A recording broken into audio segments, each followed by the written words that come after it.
Nadia Wright.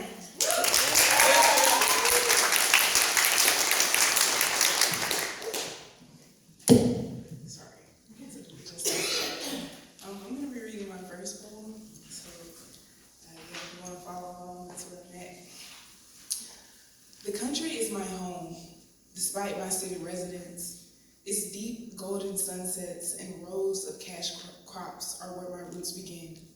Whether I'm sipping the sweet honeysuckle's nectar or swatting the mosquitoes from my flesh, the effects of my sweet and sour southern upbringing are strong. No matter the direction or destination, a hint of rain lingers in the air. The long hugs from strong women whose hands never rest, whose souls never quit, give me strength.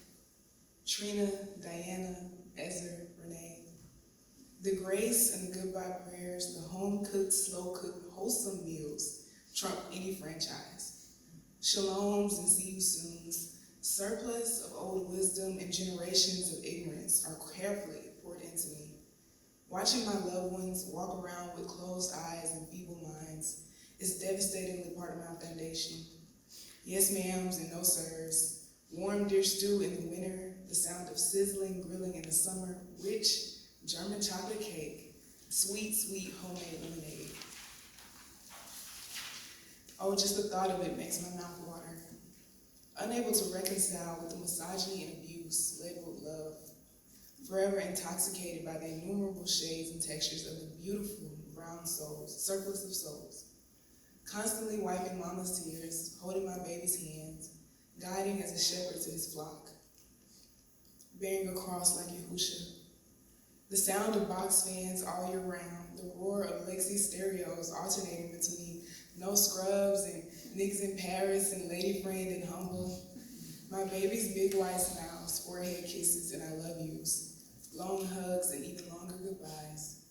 My roots stretch deeper than I've ever ventured. I'm yet to unpack all the hurt, to make my cape white, erasing the crimson. My home, full of love and laughter, hidden trauma and tears, is a place I must leave, but never forget. To grow and find what it is all the grown folks seem to desire and what I embody. Rid myself of this feeling of suppression and embrace the strength I collected in bits and pieces from all the soldiers surrounding me. I promise to return to the place where my roots are deepest, laughs are boisterous, tears in abundance, wisdom in every single gray hair. Paired with willful ignorance, spaghetti and pound cake, weed and sweet tea, trauma and strength. I will be back to my home, to my family, but I will be better. I will be connected.